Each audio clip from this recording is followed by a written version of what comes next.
ये लड़ाई उत्तर प्रदेश की है। ये लड़ाई 10 सीटों पर होने वाले उपचुनाव की है। ये लड़ाई इस बात की है कि जो सीटें घटी थी भारतीय जनता पार्टी की 2024 के लोकसभा चुनाव में, क्या योगी आदित्यनाथ उसकी भरपाई 10 सीटों में होने वाले उपचुनाव में अपनी पार्टी के लिए जीत दर्ज करके वापस ला पाएंगे।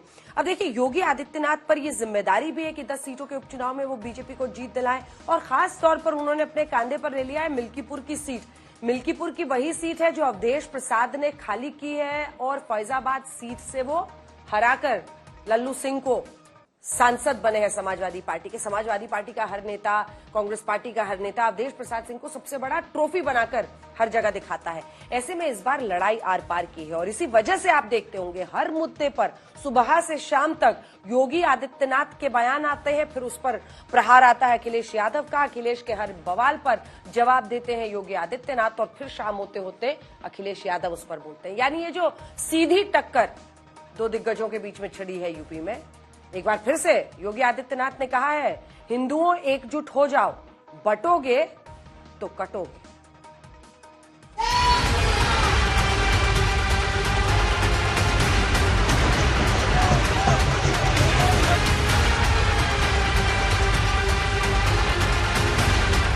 जैसे कुत्ते की पूंछ सीधी नहीं हो सकती, वैसे ही ये कभी ठीक नहीं हो सकती।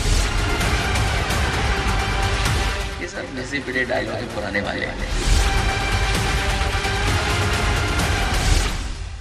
सीएम योगी के दिमाग में आखिर क्या चल रहा है? क्यों अखिलेश यादव पर सीएम योगी इतना फायर है?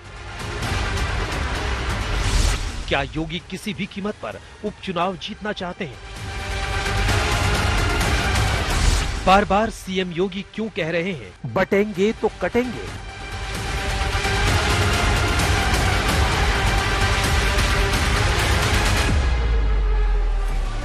बटे थे इसलिए कटे थे, और मैं फिर आपसे कहूंगा, बटिए मत।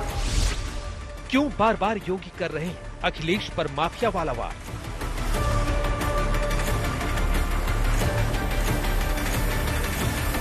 ये माफिया गिड़गड़ा रहे हैं, कह रहे हैं हुजूर एक बार जान बख्श दो, बस किसी को छेड़ेंगे नहीं। मेरी भी तस्वीर देख लो आप, और उनकी भी तस्वीर देख लो, माफिया कौन लगे बता दो।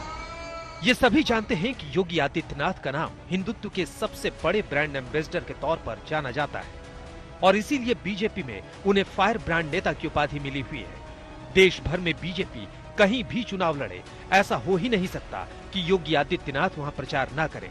तो इसके पीछे का सच यही है, योगी आदित्यनाथ हिंदुत्व को सबसे आगे रखते हैं, और राजनीति में योगी मॉडल बीजेपी और विपक्ष दोनों के बीच प्रसिद्ध हो चुका है। फिर भी यूपी में बीजेपी और सीएम योगी लोकसभा चुनावों में कच्चा खा गए, और यही टीस सीएम योगी और बीजेपी को बहुत ज्यादा चुभती है। अब यूपी में 10 विधानसभा सीटों पर उपचुनाव होने जा रहे हैं। ऐसे में योगी ने इन चुनावों को जीतने के लिए पूरी ताकत झोंक रखी है, और खासकर अयोध्या की मिल्कीपुर विधानसभा सीट को जीतने के लिए सीएम योगी हर भाषण में समाजवादी पार्टी पर अटैक करते हैं और हिंदू एकता की बात कहते हैं। आखिर अयोध्या में 500 वर्षों तक क्यों हमें इंतजार करना पड़ा था? क्यों ऐसी स्थिति पैदा हुई थी? क्यों प्रभु राम लला के भव्य मंदिर को तोड़ करके आक्रांताओं ने एक गुलामी का ढांचा खड़ा कर दिया था? कारण एक ही है, और निवारण भी एक ही है। बंटे थे इसलिए कटे थे।